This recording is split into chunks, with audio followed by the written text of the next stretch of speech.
ಎಲ್ರಿಗೂ ನಮಸ್ಕಾರ. ಜನಶಕ್ತಿ ಮೀಡಿಯಾದ ಈ ಹೊತ್ತಿನ ಈ ಮಾತಿಗೆ ತಮಗೆಲ್ರಿಗೂ ಸ್ವಾಗತ.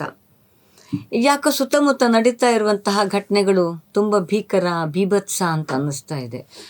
ಒಂದು ಕಡೆ ಘಟನೆಗಳೇ ನಮ್ಮನ್ನು ಕಂಗೆಡಿಸ್ತಾ ಇದ್ದರೆ, ಇನ್ನೊಂದು ಘಟನೆಗಳು ನಡೆದೇ ಇರುವಂತೆ ಕಾಪಾಡಬೇಕಾದ ಅಥವಾ ಸಮಸ್ಯೆಗಳಿಗೆ ಪರ್ಯಾಯಗಳನ್ನು ಕಂಡುಹಿಡಿಬೇಕಾದಂತಹ ಸಿವಿಲ್ ಸೊಸೈಟಿಯ ವರ್ತನೆಗಳು ಒಂದು ರೀತಿ ಇದ್ದರೆ, ಪ್ರಜಾಪ್ರಭುತ್ವ ವ್ಯವಸ್ಥೆಯಲ್ಲಿ ಸರ್ಕಾರ ಮತ್ತು ನಿಯಮ ಅವನ್ನೆಲ್ಲ ರೂಪಿಸುವಂತಹ ರಾಜಕೀಯ ಪಕ್ಷಗಳು ಕೂಡ ಹಲವು ಸಂದರ್ಭಗಳಲ್ಲಿ ಹೊಣೆಗೇಡಿತನದಿಂದ ವರ್ತಿಸ್ತಾ ಇರೋದನ್ನು ಕೂಡ ನಾವು ನೋಡ್ತಾ ಇದ್ದೀವಿ. ಅಂತಹ ಒಂದು ಘಟನೆ ಹುಬ್ಳಿಯಲ್ಲಿ ನಡೆದಂತಹ ನೇಹಾ ಅನ್ನುವಂತಹ ಒಬ್ಬ ಯುವತಿಯ ಹತ್ಯೆಯ ಸುತ್ತಮುತ್ತ ನಡೀತಾ ಇರುವಂತಹ ವಿದ್ಯಮಾನಗಳು. ಇವತ್ತು ಜನಶಕ್ತಿ ಮೀಡಿಯಾ ನೇಹಾ ಹತ್ಯೆಯ ಸುತ್ತಮುತ್ತ ಮಾತುಕತೆಗಳನ್ನ ಆಡೋದಕ್ಕೆ ಬಯಸ್ತಾ ಇದೆ. ನಮ್ಮ ಜೊತೆಗೆ ಇದರ ಕಾನೂನಿನ ಇಹಪರಗಳನ್ನು ಮತ್ತು ಈ ವಿದ್ಯಮಾನಗಳು ಏನಾಗಬೇಕಿತ್ತು, ಏನಾಗಬಾರ್ದಿತ್ತು, ಈ ವಿಷಯಗಳನ್ನು ಹಂಚ್ಕೊಳ್ಳೋದಕ್ಕೆ ವಿನಯ್ ಶ್ರೀನಿವಾಸ್ ಅವರಿದ್ದಾರೆ. ಖ್ಯಾತ ವಕೀಲರು ಮತ್ತು ಚಿಂತಕರು, ಸಾಮಾಜಿಕ ಕಾರ್ಯಕರ್ತರು ಆಗಿರೋ ಅಂಥವರು. ವಿನಯ್, ಕಾರ್ಯಕ್ರಮಕ್ಕೆ ಸ್ವಾಗತ. ನಮಸ್ಕಾರ. Thank you. ವೀಕ್ಷಕರೇ, ಬಹುಶಃ ನೀವೆಲ್ಲರೂ ಗಮನಿಸ್ತಾ ಇದ್ದೀರಿ, ಹುಬ್ಬಳ್ಳಿಯಲ್ಲಿ ನೇಹಾ ಅನ್ನುವಂತಹ ಒಬ್ಬ ಯುವತಿಯ ಕೊಲೆ ನಡಿಬಾರ್ದಿತ್ತು. ಇಂತಹ ಯಾವ ಕೊಲೆಗಳು ನಡಿಬಾರ್ದು ಅಂತನ್ನೋದು ನಮ್ಮೆಲ್ಲರ ಅಭಿಮತ. ಆದರೆ ಇಂತಹ ಕೊಲೆಗಳು ನಡೆಯೋದಕ್ಕೆ ಇದೇನು ಮೊದಲಲ್ಲ, ಕೊನೆ ಆಗಬೇಕು ಅಂತ ನಾವು ಬಯಸ್ತೀವಿ. ಅದ್ರ ಕೊನೆಯೂ ಆಗದೇ ಇರುವಂತಹ ಸೂಚನೆಗಳು ನಮ್ಮ ಸುತ್ತಮುತ್ತ ಬಹಳ ಸಂದರ್ಭಗಳು ನಮಗೆ ಸಿಗ್ತಾ ಹೋಗ್ತವೆ.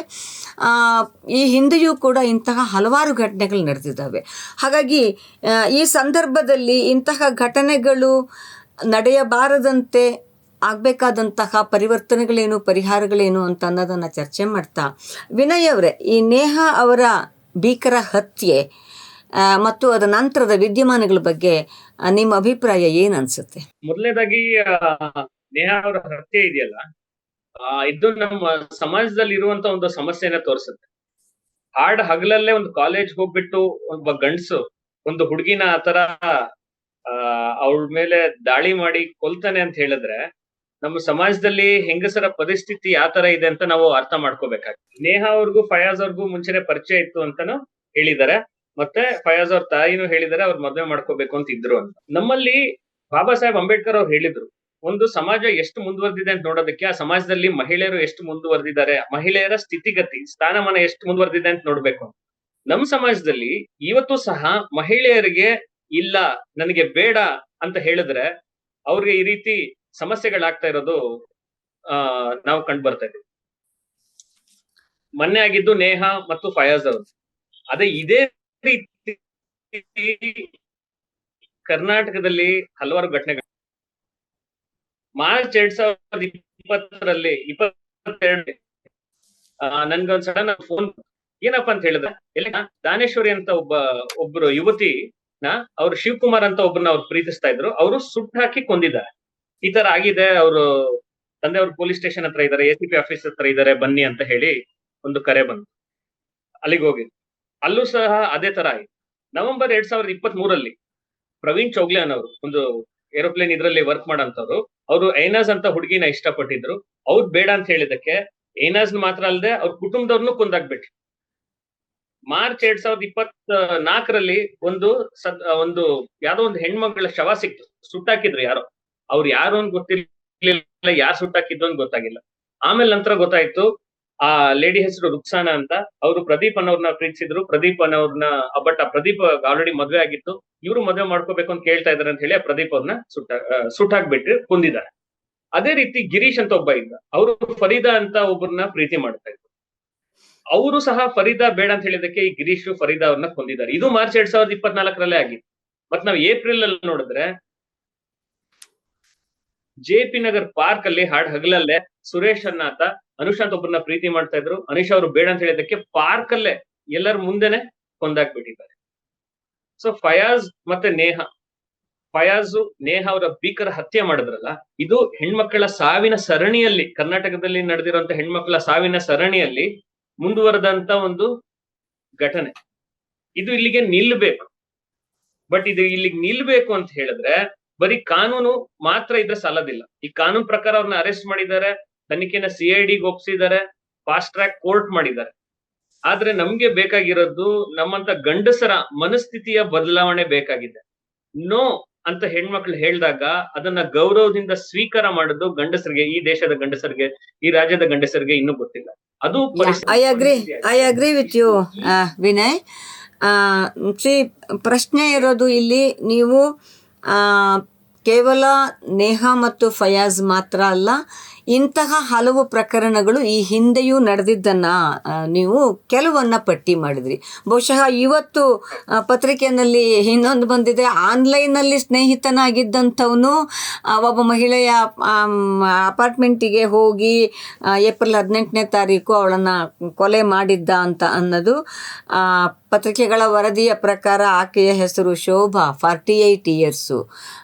ಕೊಲೆ ಮಾಡಿದ ಅಂತ ಹೇಳಿ ಆರೋಪ ಇರುವಂತಹ ಯುವಕನ ಹೆಸರು ನವೀನ್ ಗೌಡ, ಅವರಿಗೆ 28 ವರ್ಷ.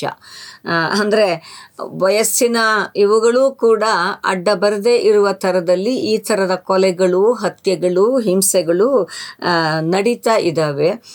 ಜೊತೆಗೆ ಬಹುಶಃ ಜನವರಿ 2023 ಅಂತ ಅಂದ್ಕೋತೀನಿ ನಾನು, ಲಯಸ್ಮಿತಾ ಅನ್ನುವ ಒಬ್ಬ ಮಗುವನ್ನು, ಹುಡುಗಿಯನ್ನು, BTech ಓದ್ತಾ ಇರುವಂತಹ ವಿದ್ಯಾರ್ಥಿನಿಯನ್ನು ಅವಳ ಕಸಿನ್ನು ಪವನ್ ಕಲ್ಯಾಣ್ ಅನ್ನುವಂಥವನು ಎಗೈನ್ ಇದೇ ರೀತಿಯ ಪ್ರಪೋಸಲ್ಲು ಅವಳು ಒಪ್ಪಿಲ್ಲ ಅನ್ನೋ ಕಾರಣಕ್ಕಾಗಿ ಕಾಲೇಜಲ್ಲೇ ಹಾಡು ಹಗಲೇ ಇರಿದು ಕೊಂದ ಅಂತ. ಮತ್ತು ಆ ಸಂದರ್ಭದಲ್ಲಿ ಚರ್ಚೆಗಳಾಗುವಾಗ ಬಂದಂತಹ ಪತ್ರಿಕೆಗಳ ಮಾಹಿತಿಗಳೇನಿದ್ವು ಅಂತಂದರೆ, ಅಗೈನ್ ಅವರಿಬ್ಬರು ಪ್ರೀತಿ ಮಾಡ್ತಾ ಇದ್ರು, ಮನೆಯಲ್ಲಿ ಅವನಿಂದ ದೂರ ಇರಬೇಕು ಅಂತ ಅವಳಿಗೆ ಹೇಳಿದ್ರು. ಆ ಕಾರಣಕ್ಕಾಗಿ ಅವಳು ಅವನ ಪ್ರಪೋಸಲನ್ನು ಮಾಡದೆ ಅಥವಾ ಅವನನ್ನು ಎಂಟರ್ಟೈನ್ ಮಾಡದೆ ನಿರಾಕರಿಸ್ತಾ ಇದ್ಲು ಅಂತ ಅನ್ನುವ ಕಾರಣಕ್ಕಾಗಿ ಅವನು ಅಗೈನ್ ಅದು ಹಾಡು ಹಗಲೇ ಕಾಲೇಜ್ ಪ್ರಿಮೈಸಿಸಲ್ಲಿ ಇರಿದು ಕೊಂದಿದ್ದು ಅಂತ. ಅಂದರೆ ಈ ಥರದ ಒಂದು ಹಿಸ್ಟ್ರಿನೇ ಇರುವ ಥರದಲ್ಲಿ ನಾವು ನೋಡ್ತಾ ಇದ್ದೀವಿ. ಆದರೆ ಇಲ್ಲಿ ಈಗ ನೇಹಾ ಮತ್ತು ಫಯಾಜ್, ಈ ಸಂದರ್ಭದಲ್ಲಿ ನೇಹಾಳನ್ನು ಫಯಾಜ್ ಹೆಸರೇ ನಮ್ಗೆ ಅರ್ಥ ಮಾಡುತ್ತೆ, ಇಸ್ಲಾಂ ಧರ್ಮಕ್ಕೆ ಸೇರಿದ ಯುವಕ ಆತ. ಸೊ ಆತ ಕೊಲೆ ಮಾಡಿದ ಅನ್ನುವ ಕಾರಣಕ್ಕಾಗಿ ಇದು ಧರ್ಮದ ಲೇಪವನ್ನು ಪಡ್ಕೋತಾ ಇದೆಯಲ್ಲ, ಇದ್ರ ಬಗ್ಗೆ ನೀವೇನು ಹೇಳಕ್ ಬಯಸ್ತೀರಿ? ನಾವು ನಿಜವಾಗ್ಲೂ ಈ ದೇಶದಲ್ಲಿ ಹೆಣ್ಮಕ್ಳ ಆಯ್ಕೆ ಸ್ವಾತಂತ್ರ್ಯವನ್ನ ಮತ್ತೆ ಹೆಣ್ಮಕ್ಳ ಜೀವನವನ್ನ ನಾವು ಕಾಪಾಡ್ಬೇಕು ಅಂತ ಹೇಳಿದ್ರೆ ಸಂಘ ಪರಿವಾರ ಮಾಡ್ತಿರೋಂತ ಈ ಹೆಣದ ರಾಜಕಾರಣ ನಿಲ್ಬೇಕು. ಯಾಕಂದ್ರೆ ನಿಜವಾಗ್ಲೂ ಶೋಭಾ ಕರಂದ್ಲಾಜೆ ಅವ್ರಿಗೋ, ಪ್ರಮೋದ್ ಮುತಾಲಿಕ್ ಅವ್ರಿಗೋ, JP ನಡ್ಡಾ ಅವ್ರಿಗೋ, ಅವ್ರಿಗೆ ನಿಜವಾಗ್ಲೂ ಹೆಂಗಸರ ಒಂದು ಆಯ್ಕೆ ಸ್ವಾತಂತ್ರ್ಯ ಮತ್ತೆ ಅವರು ಸುರಕ್ಷತೆ ಸ್ವಾತಂತ್ರ್ಯ ಬಗ್ಗೆ ಕಾಳಜಿ ಇದ್ದಿದ್ರೆ ಈ ನಡೆದಿರೋಂತ ಎಲ್ಲಾ ಘಟನೆಗಳ ಬಗ್ಗೆ ಅವ್ರು ಇಂಟರ್ವ್ಯೂನ್ ಆಗ್ಬೇಕಿತ್ತು. ಆದ್ರೆ ಅವ್ರಿಗೆ ಅದ್ ಯಾವ ಘಟನೆಗಳಲ್ಲೂ ಇಂಟರ್ವ್ಯೂನ್ ಆಗಿಲ್ಲ. ಇಲ್ಲಿ ಮಾತ್ರ ಬಂದ್ಬಿಟ್ಟು ಲವ್ ಜಿಹಾದ್ ಅಂತ ಹೇಳ್ತಾ ಇದ್ದಾರೆ, ಧರ್ಮದ ಆಂಗಲ್ ತಗೊಂಡ್ ಬರ್ತಿದ್ದಾರೆ. ಇಲ್ಲಿ ಧರ್ಮದ ಆಂಗಲ್ ಎಲ್ಲಿದೆ? ಧರ್ಮದ ಆಂಗಲ್ ಇಲ್ಲ. ಇಲ್ಲಿ ತನಕ ನಡೆದಿರೋ ಯಾವ್ದೇ ತನಿಖೆ ಪ್ರಕಾರ ಧರ್ಮದ ಆಂಗಲ್ ಇಲ್ಲ. ಮತ್ತೆ ಇದೇ ತರ ಘಟನೆಗಳು ನಡೆದಿದೆ. ಈಗ ನಾವು ಆಲ್ರೆಡಿ ಹೇಳಿದ್ವಿ, ಪ್ರವೀಣ್ ಚೌಗ್ಲಾನ್ ಅವನ ಏನಾಜ್ನ ಕೊಂದ ಅಂತ. ಹಾಗಂತ ಹೇಳಿದಕ್ಕೆ ಅವ್ನ್ ಹಿಂದೂ, ಇವಳು ಮುಸ್ಲಿಂ, ಅದಕ್ಕೆ ಕೊಂದ ಅಂತ ಯಾರಾದ್ರೂ ಹೇಳಿದ್ರೆ? ಯಾರು ಹೇಳಿಲ್ಲ. ಅಥವಾ ರುಕ್ಸಾನಾ ಅವ್ರನ್ನ ಪ್ರದೀಪ್ ಕೊಂದಾಗ ಅವ್ನ್ ಹಿಂದೂ, ಈಕೆ ಮುಸ್ಲಿಂ, ಅದಕ್ಕೆ ಕೊಂದಿದ್ದು ಅಂತ ಹೇಳೋದು ಇಲ್ಲ. ಇದಕ್ಕೆ ಮೂಲ ಕಾರಣ ಪಿತೃಪ್ರಧಾನ ಪದ್ಧತಿ. ಬಿಜೆಪಿ ಅವರು ಇದು ಯಾವ್ದ್ರ ಬಗ್ಗೆನೂ ಮಾತಾಡದೆ ಇದು ಒಂದ್ರ ಬಗ್ಗೆ ಮಾತ್ರ ಮಾತಾಡಿ ನಮ್ಮ ದೇಶದ ರಾಜ್ಯದ ಜನಗಳನ್ನ ದಿಕ್ ತಪ್ಪಿಸ್ತಾ ಇದ್ದಾರೆ. ಅಷ್ಟ್ ಮಾತ್ರ ಅಲ್ಲ, ಬಿಜೆಪಿ ಅವರ ಈ ಹೆಣದ ರಾಜಕಾರಣ ಎಲ್ಲ ಮಹಿಳೆಯರ ಸ್ವಾತಂತ್ರ್ಯಕ್ಕೆ ವಿರೋಧವಾಗಿದೆ. ಯಾಕೆಂದ್ರೆ ಈ ತರ ಒಂದು ಘಟನೆ ನಡೆದಾಗ ಇದಕ್ಕೆ ಕಾರಣ ಧರ್ಮ ಅಂತ ಹೇಳಿ, ಪಿತೃಪ್ರಧಾನ ಪದ್ಧತಿ ಅಂತ ಹೇಳ್ದೆ ಎಲ್ರನ್ನೂ ದಿಕ್ ತಪ್ಪಿಸ್ತಾ ಇದ್ದಾರೆ. ಬಿಜೆಪಿಯ ಈ ಒಂದು ಹೆಣದ ರಾಜಕಾರಣದಿಂದ ಈ ತರ ಘಟನೆಗಳು ಇನ್ನೂ ಮುಂದುವರಿಯುತ್ತೆ. ಯಾಕಂದ್ರೆ ಜನ ಏನ್ ಅನ್ಕೊಂತಾರೆ, ಇಲ್ಲಿ ರೂಟ್ ಕಾಸ್ ಪಿತೃಪ್ರಧಾನ ಅಂತ ಗೊತ್ತಾಗೋದಿಲ್ಲ, ಧರ್ಮ ಅಂತ ಅನ್ಕೊಂಡ್ ಬಿಡ್ತಾರೆ. ಸೊ ನೀವು ಪ್ರಾಬ್ಲಮ್ ಆಗಿರೋದು ಒಂದು. ಇನ್ನೊಂದಕ್ಕೆ ಏನೋ ನೀವು ಟ್ರೀಟ್ಮೆಂಟ್ ಕೊಡಕ್ ಹೋದ್ರೆ ಏನಾಗುತ್ತೆ? ಪೇಷಂಟೇ ಸತ್ತೋಗ್ತಾರೆ. ಸೊ ಹಾಗಾಗಿ ಬಿಜೆಪಿ ಮಾಡ್ತಿರೋದೇ ಇದು. ಬಿಜೆಪಿ ಅವರು ಒಂದು ತಪ್ಪು ಟ್ರೀಟ್ಮೆಂಟ್ ಕೊಟ್ಟು ಪೇಷಂಟ್ ಅಂದ್ರೆ ಈ ರಾಜ್ಯದ ಜನತೆನ ಒಂದು ಸಾಯಿಸ್ಲಿಕ್ಕೆ ಹೊರಟಿದ್ದಾರೆ. ಇಷ್ಟ ಮಾತ್ರ ಅಲ್ಲ, ನಾನ್ ಏನ್ ಹೇಳಲಿಕ್ಕೆ ಬಯಸ್ತೀನಿ ಅಂತ ಹೇಳಿದ್ರೆ, ಕರ್ನಾಟಕದಲ್ಲಿ ಕಳೆದ ಒಂದು ವರ್ಷದಲ್ಲೇ ಮರ್ಯಾದೆಗೇಡು ಹತ್ಯೆಗಳು ತುಂಬಾ ಆಗಿದೆ. ಜೂನ್ 2023 ನಲ್ಲಿ ನೇತ್ರಾವತಿ ಅಂತ ಒಂದು 17 ವರ್ಷದ ಹುಡುಗಿನ ಅವ್ರ ಫ್ಯಾಮಿಲಿ ಅವರೇ ಕೊಂದಾಕ್ಬಿಟ್ರು. ಅವರೊಬ್ಬ ದಲಿತ ಹುಡುಗನ್ನ ಪ್ರೀತಿ ಮಾಡ್ತಾ ಇದ್ರು ಅಂತ. ಆಗಸ್ಟ್ 2023 ನಲ್ಲಿ ಕೋಲಾರಲ್ಲಿ ರಮ್ಯಾ ಅಂತ ಹುಡುಗಿನ ಅವ್ರ ತಂದೆನೆ ಕೊಲ್ತಾರೆ. ಯಾಕಂದ್ರೆ ಆಕೆ ಒಬ್ಬ ನಾಯಕ ಹುಡುಗನ್ನ ಪ್ರೀತಿ ಮಾಡ್ತಾ ಇದ್ರು. ಸೊ ಒಂದ್ ಕಡೆ ಈ ಪ್ರೀತಿ ಮಾಡೋದ್ ಹುಡುಗರು ಅವ್ರಿಗೆ ನೋ ಅಂತ ಹೇಳ್ಬಿಟ್ರೆ ಅವ್ರು ಬಂದ್ ಈ ತರ ಮಾಡ್ತಾರೆ. ಇಲ್ಲ ಆ ಹುಡುಗನ್ ಜೊತೆ ಖುಷಿಯಾಗಿದ್ದಾರೆ ಅಂತ ಹೇಳಿದ್ರೆ ತಂದೆ ತಾಯಿ ಅಂದ್ರೆ ಬಂದು ಕೊಂದ್ಬಿಡ್ತಾರೆ. ಬೆಂಗಳೂರಲ್ಲಿ ಅಕ್ಟೋಬರ್ 2023 ನಲ್ಲಿ ಕವನ ಅನ್ನೋ ಒಂದು 20 ವರ್ಷದ ಹುಡುಗಿನ ತಂದೆ ಕೊಂದ್ಬಿಡ್ತಾರೆ. ಆಕೆ ಒಂದು ದಲಿತ ಹುಡುಗನ ಪ್ರೀತಿ ಮಾಡ್ತಾರೆ. ಇದ್ರ ಬಗ್ಗೆ ಇವ್ರು ಮಾತಾಡಿದ್ರ? ಈ ಜಾತಿ ಆಧಾರಿತ ಪಿತೃ ಪ್ರಧಾನ ಪದ್ಧತಿ ಬಗ್ಗೆ ಇವ್ರು ಮಾತಾಡಿದಾರ? ಅಂದ್ರೆ ಏನರ್ಥ, ತಂದೆ ತಾಯಿ ಆದ್ರೆ ಮಗಳನ್ನ ಕೊಲ್ಬೋದು ಅಂತನ, ಅಥವಾ ಹಿಂದೂಗಳಾಗಿದೆ ಅಂದ್ರೆ ಹಿಂದೂ ಹೆಣ್ಮಕ್ಳನ್ನ ಕೊಲ್ಬೋದು ಅಂತನ? ಏನ್ ಸ್ವತ್ತ? ಹಿಂದೂ ಹೆಣ್ಮಕ್ಳು ಯಾರ್ದಾದ್ರೂ ಸ್ವತ್ತ? ಮಹಿಳೆಯರು ಯಾರ್ದು ಸ್ವತ್ತು ಅಲ್ಲ. ಮಹಿಳೆಯರು ಈ ದೇಶದ ಪ್ರಜೆಗಳು, ಸಮಾನ ಪ್ರಜೆಗಳು.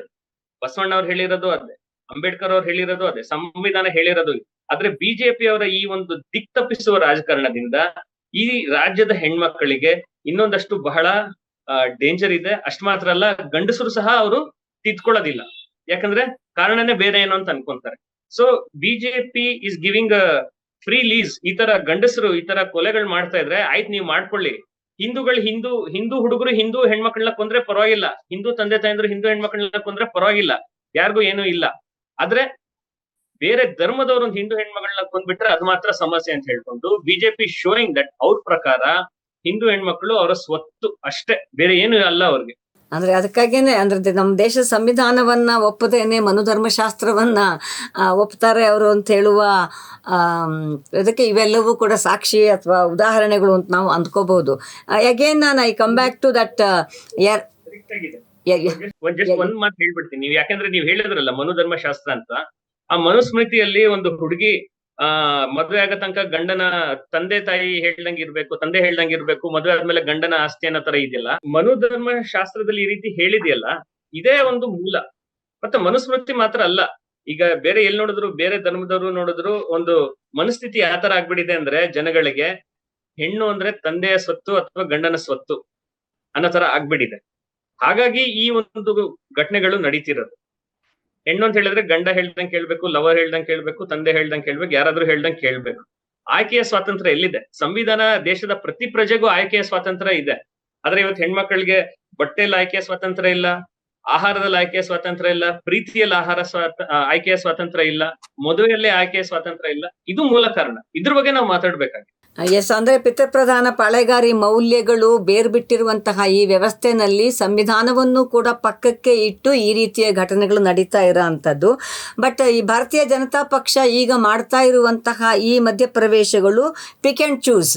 ಸೊ ಈ ಪಿಕ್ ಆ್ಯಂಡ್ ಚೂಸ್ ಹೋರಾಟಗಳನ್ನು ಇವರು ಮಾಡುವಾಗ, ಪ್ರತಿಭಟನೆಗಳನ್ನು ಮಾಡುವಾಗ ದ್ವೇಷ ಮತ್ತು ಒಡೆದಾಳುವ ನೀತಿಯ ಒಂದು ಪ್ಯಾಟ್ರನ್ ಇಲ್ಲಿ ನಮಗೆ ಕಣ್ಣಿಗೆ ಕಾಣ್ತಾ ಇದೆ. ಯಾಕೆಂತ ನಾವು ಆಗಲೇ ಚರ್ಚೆ ಮಾಡಿದಾಗೆ ಅದು ಆನ್ಲೈನ್ ಸ್ನೇಹಿತ ಬಂದು ಕೊಲೆ ಮಾಡಿದಂಥದ್ದು ಮತ್ತು ನೀವು ಆಗಲೇ ಪ್ರಸ್ತಾಪ ಮಾಡಿದಂತಹ ರುಕ್ಸಾನಾ ಪ್ರಕರಣ, ಇವೆರಡೂ ಕೂಡ ಶೋಭಾ ಕರಂದ್ಲಾಜೆಯವರು ಕಂಟೆಸ್ಟ್ ಮಾಡ್ತಾ ಇರುವ ಬೆಂಗಳೂರು ನಾರ್ತ್ ಕ್ಷೇತ್ರಕ್ಕೆ ಬರೋ ಅಂಥದ್ದು. ಬಟ್ ಅದು ಯಾವುದ್ರ ಬಗ್ಗೆ ಒಂದು ಪ್ರಸ್ತಾಪವೂ ಮಾಡದೇನೆ ಅವರು ಪ್ರತಿನಿತ್ಯ ಇದ್ರ ಬಗ್ಗೆ ಭಾಷಣಗಳನ್ನು ಮಾಡ್ತಾ ಇದ್ದಾರೆ, ಪ್ರತಿಭಟನೆಗಳಲ್ಲಿ ಪಾಲ್ಗೊಳ್ತಾ ಇದ್ದಾರೆ. ಸಾಲದಿದ್ದಕ್ಕೆ BJP ಇಡೀ ರಾಜ್ಯದ ತುಂಬ ಪ್ರತಿಭಟನೆಯ ಕರೆಗಳನ್ನು ಕೊಟ್ಟಿದೆ.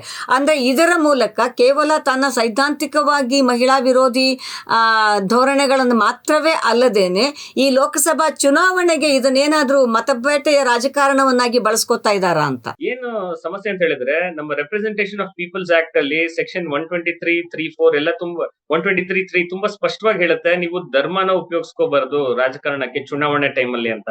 ಆದ್ರೆ ಇವ್ರಿಗೆ ಬೇಕಾಗಿರೋದು ಬರೀ ಕುರ್ಚಿ ಮಾತ್ರ. ಶೋಭಾ ಕರಂದ್ಲಾಜೆ ಅವ್ರಿಗೆ ಅವ್ರ ಕುರ್ಚಿ ಬಿಟ್ರೆ ಬೇರೆ ಏನು ಅವ್ರಿಗೆ ಮ್ಯಾಟರ್ ಆಗೋದಿಲ್ಲ. ಪರೇಶ್ ಮೇಸ್ತಾ ಅವರ ಒಂದು ಹತ್ಯೆದಲ್ಲೂ ಅಥವಾ ಅವ್ರ ಸಾವಿನಲ್ಲೂ ಸಹ ನಾವು ನೋಡಿದೀವಿ ಶೋಭಾ ಕರಂದ್ಲಾಜೆ ಅವ್ರಿಗೆ ಎಷ್ಟು ಸುಳ್ಳು ಟ್ವೀಟ್ ಮಾಡಿದ್ರು ಅಂತ ಹೇಳಿ.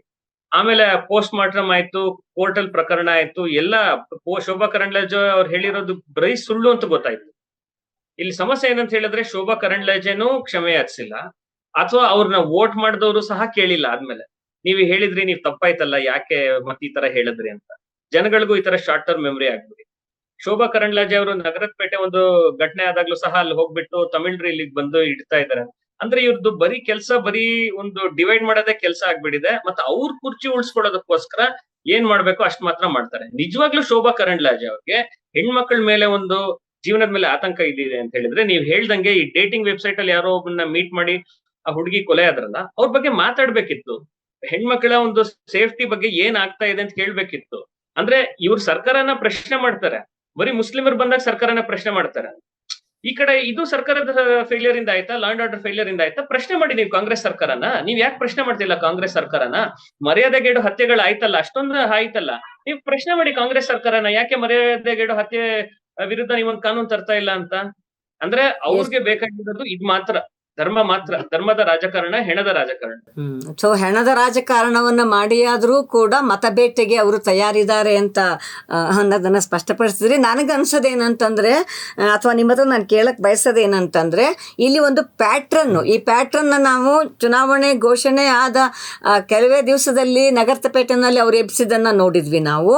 ಆ ನಂತರ ಮೊನ್ನೆ ರಾಜಸ್ಥಾನದಲ್ಲಿ ಪ್ರಧಾನಮಂತ್ರಿಗಳೇ ಆಡಿದಂತಹ ಭಾಷಣ ಮುಸ್ಲಿಮರನ್ನ ಉದ್ದೇಶಿಸಿ, ಮತ್ತು ಸೇಮ್ ಡೇ ಇಡೀ ದೇಶದಾದ್ಯಂತದಿಂದ ಬೇಕಾದಷ್ಟು ಜನ ಪ್ರಧಾನಮಂತ್ರಿಯ ಆ ಮಾತನ್ನ, ಅಂದ್ರೆ ಕಾಂಗ್ರೆಸ್ಸಿನ ಮ್ಯಾನಿಫೆಸ್ಟೋವನ್ನ ಇಟ್ಟುಕೊಂಡು ಈ ದೇಶ ಸಂಪತ್ನೆಲ್ಲ ಮುಸ್ಲಿಮ್ರಿಗೆ ಕೊಟ್ಬಿಡ್ತಾರೆ, ಹೆಣ್ಮಕ್ಳು ಮಂಗಲಸೂತ್ರ ಕಸಿದು ಕೊಟ್ಬಿಡ್ತಾರೆ ಅಂತ ಅನ್ನುವಂತಹ ಮಾತುಗಳನ್ನ ಆಡಿದ್ದನ್ನು ನಾವು ಕೇಳಿಸ್ಕೊಂಡಿವಿ.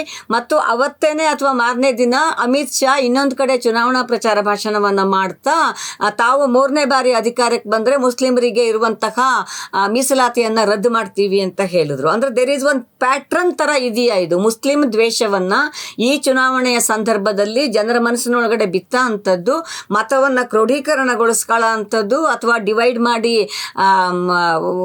ಒಂದು ಟಾರ್ಗೆಟೆಡ್ ಅಟ್ಯಾಕ್ ಅನ್ನ ಮಾಡುವಂಥದ್ದು, ಮತ್ತು ಇದರ ಭಾಗವಾಗಿ ಮುಂದಿನ ದಿನಗಳಲ್ಲಿ ಸೈದ್ಧಾಂತಿಕವಾಗಿ ಈ ದೇಶವನ್ನ ತಮಗೆ ಬೇಕಾದ ರೀತಿಯಲ್ಲಿ ಕನ್ವರ್ಟ್ ಮಾಡ್ಕೊಳ್ಳುವಂತಹ ಪ್ಯಾಟ್ರನ್ ನಿಮ್ಗೆ ಏನಾದ್ರೂ ಕಾಣ್ತಾ ಇದೆಯಾ ಇದರಲ್ಲಿ? ಖಂಡಿತವಾಗ್ಲೂ ಇಲ್ಲೊಂದು ಪ್ಯಾಟರ್ನ್ ಇದೆ. ಮೊನ್ನೆ ನಾನು ದೂರದ ನೆಂಟರೊಬ್ಬರ ಹತ್ರ ಮಾತಾಡ್ತಾ ಇದ್ದೆ ಚುನಾವಣೆ ಬಗ್ಗೆ. ಅವ್ರು ಹೇಳ್ತಾ ಇದ್ರು ಅವರು ಮೋದಿ ಸರ್ಕಾರಕ್ಕೆ ಮತ ಹಾಕ್ತಾರೆ ಅಂತ. ಯಾಕೆ ಅಂತ ಕೇಳಿದಾಗ ಅವ್ರು ಬೇರೆ ಬೇರೆ ಏನೋ ಹೇಳಿದ್ರು. ಚರ್ಚೆ ಆದ್ಮೇಲೆ ಅವ್ರಿಗೂ ಅನ್ಸ್ತು, ಇಲ್ಲ ಹೌದು ಮೋದಿ ಸರ್ಕಾರ ಸರಿ ಕೆಲಸ ಮಾಡಿಲ್ಲ, ಗ್ಯಾಸ್ ಬೆಲೆ ಜಾಸ್ತಿ ಆಗಿದೆ, ಇದು ಜಾಸ್ತಿ ಆಗಿದೆ, GST ಇಂದ ನಮ್ ವ್ಯಾಪಾರ ಎಲ್ಲ ಎಫೆಕ್ಟ್ ಆಯ್ತು, ಅದೆಲ್ಲ ಹೇಳಿದ್ರು. ಬಟ್ ಕೊನೆದಾಗ ಒಂದ್ ಹೇಳಿದ್ರು, ಆದ್ರೂ ನನ್ಗನ್ಸುತ್ತೆ ನಾವ್ ಯಾಕೆ ನರೇಂದ್ರ ಮೋದಿಗೆ ಮತ ಹಾಕ್ಬೇಕು ಅಂದ್ರೆ ಅವರು ಮುಸ್ಲಿಮರು ಕ್ರಿಶ್ಚಿಯನ್ನ ಒಂಥರ ಹತ್ತಿಕ್ಕಿದ್ದಾರೆ, ಅವ್ರನ್ನ ಕಂಟ್ರೋಲ್ ಅಲ್ಲಿ ಇಟ್ಟಿದ್ದಾರೆ. ಅಂದ್ರೆ ಕೊನೆದಾಗಿ ಇವ್ರಿಗೆ ಬೇರೆ ಯಾವ ಪರ್ಫಾರ್ಮೆನ್ಸ್ ಇವ್ರ ಹತ್ರ ಇಲ್ಲ. ಜನಗಳ ಹತ್ರ ಇವ್ರು ಹೋಗೋದೇನು, ಮುಸ್ಲಿಮ್ರು ಕ್ರಿಶ್ಚಿಯನ್ರು ಈ ದೇಶಕ್ಕೆ ಅಪಾಯ, ನಾವು ಅವ್ರನ್ನ ಹತ್ತಿಕ್ತಾ ಇದ್ದೀವಿ, ನಾವು ಅವ್ರಿಗೆ ಅವ್ರ ಜಾಗ ತೋರಿಸ್ತಿದೀವಿ ಅನ್ನೋ ರೀತಿಲಿ ಒಂದು ಮಾಡ್ತಾ ಇದ್ದಾರೆ. ಆ ಪ್ಯಾಟರ್ನ್ ಪ್ರಕಾರನೇ ಇವ್ರು ಕೆಲಸ ಮಾಡ್ತಾ ಇದ್ದಾರೆ. ಸೊ ನರೇಂದ್ರ ಮೋದಿ ಅವ್ರು ಮಾಡಿರೋ ಒಂದು ದ್ವೇಷ ಭಾಷಣ ಅದೇ ಪ್ಯಾಟರ್ನ್. ಸೊ ಒಂದು ಕಡೆ ಅದು ಚುನಾವಣೆಯಲ್ಲಿ ಮತಗಳಿಗೋಸ್ಕರ ಆತರ ದ್ವೇಷ ಭಾಷಣ ಮಾಡಿದ್ದಾರೆ. ಇನ್ನೊಂದು ಕಡೆ ಅವ್ರು ಆ ರೀತಿ ದ್ವೇಷ ಭಾಷಣ ಮಾಡಿರೋ ಕಾರಣ ಏನಂತ ಹೇಳಿದ್ರೆ, ಅವ್ರ ಗೋಲ್ವಲ್ಕರ್ ಸವರ್ಕರ್ ಅವ್ರು ಹೇಳ್ದಂಗೆ ಅವ್ರಿಗೆ ಮುಸ್ಲಿಂ ಕ್ರಿಶ್ಚಿಯನ್ ಸೆಕೆಂಡ್ ಕ್ಲಾಸ್ ಪ್ರಜೆಗಳಾಗಿ ಮಾಡ್ಬೇಕು. ಅಷ್ಟು ಒಂಥರ ಪ್ರಧಾನ ಮಂತ್ರಿ ಆಗಿದ್ದು ಅಷ್ಟು ಹಸಿ ಸುಳ್ಳು ಮಾತಾಡ್ತಾರೆ. ಅಂದ್ರೆ ಕಾಂಗ್ರೆಸ್ ಮ್ಯಾನಿಫೆಸ್ಟೋ ವೆಬ್ಸೈಟ್ ಅಲ್ಲಿ ಇದೆ, ಎಲ್ರಿಗೂ ಕಾಣುತ್ತೆ. ಅಲ್ಲ ಪದನೇ ಇಲ್ಲ. ಕಾಂಗ್ರೆಸ್ ಅವ್ರಿಗೆ ಎಷ್ಟು ಭಯ ಅಂತ ಹೇಳಿದ್ರೆ ಮುಸ್ಲಿಂ ಅನ್ನೋ ಪದನೇ ಇಲ್ಲ ಮ್ಯಾನಿಫೆಸ್ಟೋನಲ್ಲಿ. It just says religious minorities and linguistic minorities ಅಂತ. ಹಂಗಿದಾಗ ಇವ್ರು ಅಷ್ಟು ಮಾತ್ರ ಮಾಡಿರೋದಲ್ದೆ ಬಿಜೆಪಿ ಕರ್ನಾಟಕ ನಿನ್ನೆ ಟ್ವೀಟ್ ಮಾಡ್ತಾರೆ, as per Congress manifesto Muslims will be directly taken as judges ಅಂತ. ಜನ ಅದನ್ನು ನಂಬ್ತಾರೆ. ಅಂದ್ರೆ ತಮ್ಮ ಕೈಯಲ್ಲಿರುವ ಅಧಿಕಾರವನ್ನ ದುರುಪಯೋಗ ಪಡಿಸ್ಕೊಳ್ಳೋದು ಒಂದು ಕಡೆ, ಮತ್ತು ತಮಗಿರುವಂತಹ ಮೀಡಿಯಾ ಮತ್ತಿತರ ಸಹಾಯಗಳನ್ನ ಪಡ್ಕೊಂಡು ಇಲ್ಲ ಸಲ್ಲದನ್ನ ಜನರ ಮನಸ್ಸಲ್ಲಿ ತುಂಬಿ ಜನರ ಮನಸ್ಸನ್ನ ವಿಷಯುಕ್ತ ಮಾಡೋದ್ರಲ್ಲಿ ಸಕ್ಸಸ್ ಆಗ್ತಾ ಇದ್ದಾರೆ ಅಂತ ನೀವು ಹೇಳ್ತಾ ಇರೋ ಅಂಥದ್ದು. ಬಟ್ ನೀವು ರೆಪ್ರೆಸೆಂಟೇಟಿವ್ ಆಕ್ಟಿನ 123/3 ಬಗ್ಗೆ ಹೇಳ್ತಾ ಇದ್ರಿ. ಅದರ ಪ್ರಕಾರ ಎಲೆಕ್ಷನ್ ಕಮಿಷನ್ನು ಈ ಥರದ ಇವರ ಕೃತ್ಯಗಳಿಗೆ ಆಕ್ಷನ್ ತಗೊಳ್ಳೋದಕ್ಕೆ ಏನಾದ್ರೂ ಅವಕಾಶ ಇದೆಯಾ? ಆಕ್ಷನ್ ತಗೊಳ್ಳೋ ಅವಕಾಶ ಇದೆ. ಅದು ರೆಪ್ರೆಸೆಂಟೇಷನ್ ಆಫ್ ಪೀಪಲ್ಸ್ ಆಕ್ಟ್ 123(3) ಮಾತ್ರ ಅಲ್ಲ, ಇದು ಅವ್ರದ್ದು ಮಾಡೆಲ್ ಕೋಡ್ ಆಫ್ ಕಂಡಕ್ಟ್ ವಿರುದ್ಧವಾಗಿದೆ. ಮತ್ತೆ ಎಲೆಕ್ಷನ್ ಕಮಿಷನ್ ಅಡ್ವೈಸರಿಗಳು ಕೊಟ್ಟಿದ್ದಾರೆ, ಹೇಟ್ ಸ್ಪೀಚ್ ಮಾಡಬಾರ್ದು, ಹೇಟ್ ಸ್ಪೀಚ್ ಮಾಡಿ ಚುನಾವಣಾ ಒಂದು ಅಟ್ಮಾಸ್ಫಿಯರ್ ನ ಕೆಡಿಸಬಾರ್ದು ಅಂತ ಅವರೇ ಅಡ್ವೈಸರಿ ಕೊಟ್ಟಿದ್ದಾರೆ. ಇದಕ್ ಮುಂಚೆನೂ ಸಹ ಬಾಲ್ ಥಾಕರೆ ಅವ್ರನ್ನ ಕ್ಯಾಂಪೇನಿಂಗ್ ಇಂದ ಬ್ಯಾನ್ ಮಾಡಿದ್ರು. ಈಗಲೂ ಸಹ ನರೇಂದ್ರ ಮೋದಿ ಅವ್ರನ್ನ ಪ್ರಚಾರದಿಂದ ಬ್ಯಾನ್ ಮಾಡ್ಬೋದು ಸ್ವಲ್ಪ ದಿವಸ. ಅವ್ರು ಬ್ಯಾನ್ ಮಾಡ್ತಾ ಇಲ್ಲ. ಮತ್ತೆ ನರೇಂದ್ರ ಮೋದಿ ಅವ್ರ ಕ್ಯಾಂಡಿಡೇಚರ್ ಇನ್ನೂ ಅನೌನ್ಸ್ ಆಗಿಲ್ಲ. ಅವ್ರ ಕ್ಯಾಂಡಿಡೇಟ್ ಆಗಿ ಅನೌನ್ಸ್ ಆದ್ರೆ ಅವ್ರ ಕ್ಯಾಂಡಿಡೇಚರ್ ನ ಡಿಸ್ಕ್ವಾಲಿಫೈ ಮಾಡ್ಬೋದು. ಅಷ್ಟ್ ಮಾತ್ರ ಅಲ್ಲ, ಕನ್ಸರ್ನ್ಡ್ ಯಾರು ಇದಾರಲ್ಲ ಡಿಸ್ಟ್ರಿಕ್ಟ್ ಎಲೆಕ್ಷನ್ ಆಫೀಸರ್, ಅವರು ಪೊಲೀಸ್ ಅವ್ರಿಗೆ ಪತ್ರ ಬರೆದು FIR ದಾಖಲಿಸಬಹುದು. ತೇಜಸ್ವಿ ಸೂರ್ಯ ಅವರು ನಗರದ ಪೇಟೆಯಲ್ಲಿ ಈ ತರ ದ್ವೇಷ ಭಾಷಣ ಮಾಡಿದಾಗ ದ್ವೇಷದ ಮಾತಿನ ವಿರುದ್ಧ ಜನಾಂದೋಲನ ಕ್ಯಾಂಪೇನ್ ಅಗೇನ್ಸ್ಟ್ ಹೇಟ್ ಸ್ಪೀಚ್ ಅವರು ಡಿಸ್ಟ್ರಿಕ್ಟ್ ಎಲೆಕ್ಷನ್ ಆಫೀಸರ್ಗೆ ಮನವಿ ಮಾಡಿ, ಆ ಮನವಿಯನ್ನು ಇಟ್ಕೊಂಡು ಡಿಸ್ಟ್ರಿಕ್ಟ್ ಎಲೆಕ್ಷನ್ ಅಲ್ಲಿ ಸ್ವಿಫ್ಟ್ ಟೀಮ್ ಅವರು ಪೊಲೀಸ್ ಸ್ಟೇಷನ್ಗೆ ಕಂಪ್ಲೇಂಟ್ ಕೊಡ್ತಾರೆ. ಅದರ ಆಧಾರದ ಮೇಲೆ silver jubilee park police station ಅಲ್ಲಿ ತೇಜಸ್ವಿ ಸೂರ್ಯ ಅವ್ರ ಮೇಲೆ ಸೆಕ್ಷನ್ 153 ಕೆಳಗಡೆ IPC 153 ಕೆಳಗಡೆ FIR ದಾಖಲಾಗಿದೆ. ಇದಿಲ್ ಮಾಡ್ಬೇಕಾದ್ರೆ ನರೇಂದ್ರ ಮೋದಿ ವಿರುದ್ಧ ಯಾಕೆ ಮಾಡಕ್ಕಾಗಿಲ್ಲ? ಯಾಕೆ FIR ಇಲ್ಲ? ಯಾಕೆ ಅವ್ರನ್ನ ಚುನಾವಣೆ ಪ್ರಚಾರದಿಂದ ನಿರ್ಬಂಧನೆ ಮಾಡಿಲ್ಲ? ಇದೆಲ್ಲ ಖಂಡಿತವಾಗ್ಲೂ ಇಸಿ ಮಾಡ್ಬೋದು. ಆದ್ರೆ ಅವ್ರಿಗೆ ಇಚ್ಛೆ ಇಲ್ಲ. ಕೇಳಿದ್ರೆ ನೋ ಕಮೆಂಟ್ ಅಂತ ಹೇಳ್ತಾರೆ. ನೋ ಕಮೆಂಟ್ ಅಂತ ಹೇಳಕ್ ಇವ್ರು ಯಾವ್ದಾದ್ರು ಒಂದು ಕಾರ್ಪೊರೇಟ್ ಕಂಪನಿ ಸ್ಪೋಕ್ಸ್ ಪರ್ಸನ್ ಅಥವಾ ಇವ್ರು ಯಾವ್ದಾದ್ರು ಸೆಲೆಬ್ರಿಟಿನ? There are constitutional body. ಇರೋದು ನಮಗೆ ದೇಶದ ಕಾನೂನಿನ ಉಲ್ಲಂಘನೆ ಆಗತ್ತೆ, ನಿಯಮಾವಳಿಗಳ ಉಲ್ಲಂಘನೆ ಆಗತ್ತೆ. ಇದೆಲ್ಲದರ ಜೊತೆಗೆ ಒಂದು ಮಾನವೀಯ ಸಂವೇದನೆಯನ್ನು ಕಳ್ಕೊಂಡ ರೀತಿಯಲ್ಲಿ ಇವತ್ತು ಭಾರತೀಯ ಜನತಾ ಪಕ್ಷ ಮತ್ತು ಅದರ ಚುನಾವಣಾ ಅಭ್ಯರ್ಥಿಗಳು ನಾಳೆ ಪ್ರತಿನಿಧಿಗಳಾಗಿ ಹೋಗಬಹುದಾದಂತಹ ನಿರೀಕ್ಷೆಯನ್ನು ಇಟ್ಕೊಂಡು ಜನರ ಮಧ್ಯೆ ಹೋಗ್ತಾ ಇರೋರು ಮಾಡ್ತಾ ಇರೋ ಅಂಥದ್ದು. ಬಹುಶಃ ಸಿವಿಲ್ ಸೊಸೈಟಿಯ ಜವಾಬ್ದಾರಿ ತುಂಬ ದೊಡ್ಡದಿದೆ ಅಂತ ನಾವು ಅಂದ್ಕೋಬಹುದು. ಯಾಕೆಂತಂದರೆ ಮಹಿಳೆಯರ ಘನತೆಯ ಪ್ರಶ್ನೆಗಳು ಬಂದಾಗ ಎಲ್ಲ ನಾವೀಗ ತಕ್ಷಣದಲ್ಲಿ ಒಂದೆರಡು ದಿವಸದಲ್ಲಿ ಹರಿದಾಡ್ತಾ ಇರುವಂತಹ ಹಾಸನದ ಒಂದು ಪೆನ್ಡ್ರೈವ್ ಪ್ರಕರಣಗಳನ್ನು ಕೂಡ ನೋಡ್ತಾ ಇದ್ದೀವಿ. ಅಲ್ಲೂ ಕೂಡ ಮಹಿಳೆಯರ ಘನತೆಯನ್ನು ಪಣಕ್ಕಿಟ್ಟುಬಿಟ್ಟು ರಾಜಕೀಯ ದಾಳದ ಆಟಗಳು ನಡೀತಾ ಇರೋದನ್ನು ಕೂಡ ನಾವು ನೋಡ್ತಾ ಇದ್ದೀವಿ. ಇನ್ನಷ್ಟು ಅದರದ್ದು ಮಾಹಿತಿಗಳು ಸಿಕ್ಕರೆ ಅದನ್ನು ಕೂಡ ಜನಗಳ ಜೊತೆಗೆ ಹಂಚಿಕೊಂಡು, ಅಂದರೆ ಯಾವುದು ಸರಿ, ಯಾವುದು ತಪ್ಪು, ಯಾವುದನ್ನು ಮಾಡಬೇಕು, ಯಾವುದನ್ನು ಮಾಡಬಾರ್ದು, ಯಾವುದನ್ನು ಎಲ್ಲಿಯವರೆಗೆ ಮಾತ್ರ ತಗೋಬೇಕು ಅಂತನ್ನುವಂತಹ ಹಲವು ಜಿಜ್ಞಾಸೆಗಳು ನಮ್ಮ ಸುತ್ತಮುತ್ತ ನಡೀತಾ ಇರುತ್ತೆ. ಆದರೆ ಈ ಸಂದರ್ಭದಲ್ಲಿ, ಚುನಾವಣೆಯ ಸಂದರ್ಭದಲ್ಲಿ ಕೂಡ ಪಿಕ್ ಆ್ಯಂಡ್ ಚೂಸ್ ಅಂತನ್ನುವಂತಹ ಧರ್ಮ ರಾಜಕಾರಣವನ್ನು, ಹೆಣದ ರಾಜಕಾರಣವನ್ನು ಮಾಡ್ತಾ ಇರುವಂತಹ ಸಂದರ್ಭದಲ್ಲಿ ಬಹುಶಃ ದೇಶದ ಸಂವಿಧಾನವನ್ನು ಇಟ್ಟುಕೊಂಡು ಮಾಡಬೇಕಾದಂತಹ ಬಹಳ ಮಾಹಿತಿಗಳನ್ನು ನಮಗೆ ವಿನಯ್ ಶ್ರೀನಿವಾಸ್ ಅವರು ಕೊಟ್ಟಿದ್ದೀರಿ. ತುಂಬ ಥ್ಯಾಂಕ್ಸ್ ನಮಗೆ ಈ ಮಾಹಿತಿಗಳನ್ನು ಕೊಟ್ಟಿದ್ದಕ್ಕೆ. ವೀಕ್ಷಕರೇ, ಇದಾಗಿತ್ತು ನೇಹಾ ಭೀಕರ ಹತ್ಯೆಯ ಸುತ್ತಮುತ್ತ ನಡೀತಾ ಇರುವಂತಹ ಘಟನಾವಳಿಗಳು. ಯಾಕೆಂದರೆ ಇಡೀ ರಾಜ್ಯದಲ್ಲಿ ಇವತ್ತು ನೇಹಾ ಕೊಲೆಯನ್ನು ಇಟ್ಟುಕೊಂಡು ಮಾಡ್ತಾ ಇರುವಂತಹ ಪ್ರತಿಭಟನೆಗಳು ನಿಜವಾಗಿಯೂ ಮಹಿಳಾ ಪರವಾದಂತಹ ಪ್ರತಿಭಟನೆಯ, ಅಥವಾ ನಿಜವಾಗ್ಲೂ ಇಂತಹ ಹತ್ಯೆಗಳನ್ನು ನಿಲ್ಲಿಸುವಂತಹ, ಯುವಜನರ ಆಯ್ಕೆ ಸ್ವಾತಂತ್ರ್ಯವನ್ನು ಗೌರವಿಸುವಂತಹ ಪ್ರತಿಭಟನೆಗಳ ಅಂತ ಕೇಳಿದರೆ ವಿನಯ್ ಶ್ರೀನಿವಾಸ್ ಬಹಳ ಸ್ಪಷ್ಟವಾಗಿ ನಮ್ಗೆ ಹೇಳಿದ್ದಾರೆ. ಇದರ ಹಿಂದ್ಗಡೆ ಇರುವುದು ಹೆಣದ ರಾಜಕಾರಣ ಮತ್ತು ಮತಬೇಟೆಯ ರಾಜಕಾರಣ ಅಂತನ್ನೋದು ಕ್ರಿಯಲ್ ಆಗಿ ಕಾಣುತ್ತೆ ಅಂತ. ಇಂತಹ ಹಲವು ಘಟನೆಗಳನ್ನ ನಾವು ನೋಡಿದ್ದೀವಿ. ತಾವು ಎತ್ತಿದಂತಹ ಪ್ರಶ್ನೆಗಳು ಸರಿ ಅಲ್ಲ ಅಂತ ಅನಿಸಿದ ತಕ್ಷಣ ಸುಮ್ಮನಾಗಿ ಬಿಡುವಂತಹ ತೀರ್ಥಹಳ್ಳಿಯ ನಂದಿತಾ ಪ್ರಕರಣ 2014ರಲ್ಲಿ ಇಡೀ ರಾಜ್ಯವನ್ನು ಅಲ್ಲೋಲ ಕಲ್ಲೋಲ ಮಾಡಿತ್ತು. ಆದರೆ ಕೊನೆಗೆ CID ತನಿಖೆ ನಂತರ ಹೊರಗೆ ಬಂತು ಅದು ಶೋಭಾ ಕರಂದ್ಲಾಜೇನೋ ಅಥವಾ ಅವತ್ತಿನ ಬೇರೆ ಬೇರೆ BJPಯ ಅಲ್ಲಿಯ ಶಾಸಕರು, ಲೀಡರ್ಗಳು ಆಡಿದ ಮಾತುಗಳು ಸತ್ಯ ಆಗಿರಲಿಲ್ಲ ಅಂತ. ಪರೇಶ್ ಮೆಸ್ತಾ ಸಂದರ್ಭದಲ್ಲೂ ಕೂಡ ಅಂಥದ್ದೇ ಆಗಿದ್ದನ್ನು ನಾವು ನೋಡಿದ್ದೀವಿ. ಹಾಗೇನೆ ನೇಹಾ ಅಂತಹ ಹೆಣ್ಣು ಮಕ್ಕಳಿಗೆ ನ್ಯಾಯ ಸಿಕ್ಕಬೇಕು. ಫಯಾಜ್ ಥರದಲ್ಲಿ ಚಾಕು ಹಿಡಿದು ಒಂದು ಜೀವವನ್ನು ಇರಿದು ಕೊಂದುಬಿಡಬಹುದು ಅನ್ನುವಷ್ಟು ಸುಲಭದ ಸ್ಥಿತಿಯಲ್ಲಿ ಯಾವುದೂ ಕೂಡ ಆಗಬಾರ್ದು. ಅಂಥದ್ದು ಆಗಬೇಕು ಅಂತಂದರೆ, ಅಂದರೆ ಒಂದು ಸರಿಯಾದ ಮಾನವೀಯ ನೆಲೆಯಲ್ಲಿ ಸಮಾಜ ನಡಿಬೇಕು ಅಂತಂದರೆ ಯುವಜನರ ಆಯ್ಕೆ ಸ್ವಾತಂತ್ರ್ಯವನ್ನು ಗೌರವಿಸಿದರೆ, ಧರ್ಮ, ಜಾತಿ, ಅಂತಸ್ತುಗಳ ನೆಲೆಯಲ್ಲಿ ಡಿವೈಡ್ ಮಾಡಿ ರೂಲ್ ಮಾಡುವುದನ್ನು ಬಿಟ್ಟು ಮಾನವೀಯ ನೆಲೆಯಲ್ಲಿ ಬದುಕನ್ನು ಕಟ್ಕೊಳ್ಳೋದಕ್ಕೆ ಅವಕಾಶ ಕೊಟ್ಟರೆ ಬಹುಶಃ ಇಂತಹ ಕೊಲೆಗಳು ನಡಿಲಿಕ್ಕಿಲ್ಲ. ನಡೆದ ಕೊಲೆಗಳನ್ನು, ನಡೆದ ಹತ್ಯೆಗಳನ್ನು, ಸಾವನ್ನು ರಾಜಕೀಯಕ್ಕೆ ಬಳಸ್ಕೊಳ್ಳುವಂತಹ ಕೆಟ್ಟ ಕೊಳಕು ಮನಸ್ಸುಗಳು ಖಂಡಿತ ಇರಬಾರ್ದು ಅಂತ ಹೇಳ್ತಾ ಈ ಚರ್ಚೆನ ಇಲ್ಲಿಗೆ ಮುಗಿಸ್ತಾ ಇದ್ದೀವಿ. ವಿನಯ್, ಮತ್ತೊಮ್ಮೆ ನಿಮಗೆ ಧನ್ಯವಾದಗಳು. ವೀಕ್ಷಕರೇ, ತಮಗೂ ಕೂಡ ಧನ್ಯವಾದಗಳು. ಜನಶಕ್ತಿ ಮೀಡಿಯಾವನ್ನು ನೋಡ್ತಾ ಇರಿ, ಬೆಂಬಲಿಸಿ. ನಮಸ್ಕಾರ.